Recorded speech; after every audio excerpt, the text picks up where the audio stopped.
paorou panduk mari. He angangsa napagi takpi tambiba tao. Wakhal taba khangnaba pukning changu. Maramdi nakhoida afaba tambiba ina pibi. Nakhoina aigi tambiba thadokanu.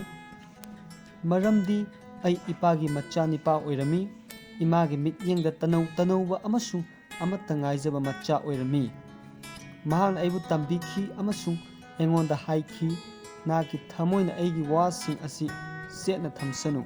Aigi yathangsi ngaktuna hingzau. Lausing fangjau wakhal taba fangjau. Madu kauganu. Aigi chingi wasingdagi laithokanu. Mahakpu thadokanu. Aduga mahakna nahakpu ngaktuna thambigani. Mahakpu nungsiyu. Aduga mahakna nahakpu ngakpigani. Athoibadi lausingni.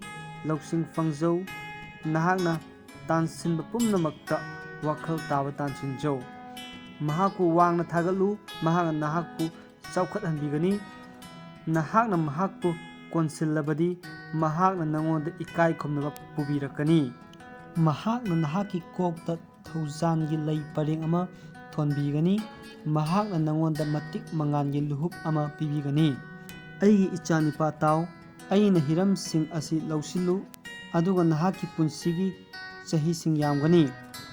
Aina nahakpu lausinggi lambi tambire. Aina nahakpu chap tingba khonglamsingda chingbire. Nahakna chatpada nahaki khongthangsingda apanba leiroi. Nahakna chenbada nahak khudi thiroi. Takpi tambiba chetna paiduna layu. Mahakpu chathokhangganu. Mahakpu ngaktuna thamu maramdi mahakti nahaki punsini. Fattaba singi lambelda changganu. Fattaba mi singi lambida chatkanu. Madudagi laithoku manakta chatkanu.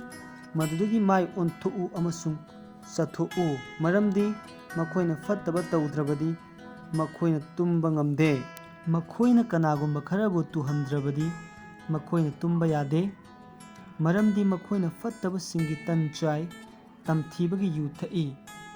Adubu achumba chatpa singi lambeldi chingkhai hulakpagi mangalgumbani. Numina mapung fadriba fawba maduna hena ngankhatli. Fattaba singi lambidi sukmuk mambagi matawgumbani. Makhoina karida khudi thibagi haiba makhoina khangde. Aigi ichanipa aigi wasing munna tao. Aina hairibasing asi nakong septhaduna tao.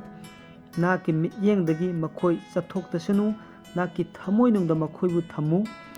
Maramdi makhoibu fangba makhoida makhoi hingbani. Makhoigi haksang pumnamakta fabani.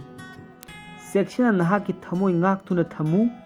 Maramdi madudagi hingbagi ifutsing senthoi. Nangondagi launam tawba chin lauthoku. Fattaba wa ngangba chinban nangondagi thapna thamu. Nahaki mitna manglomda yengsanu.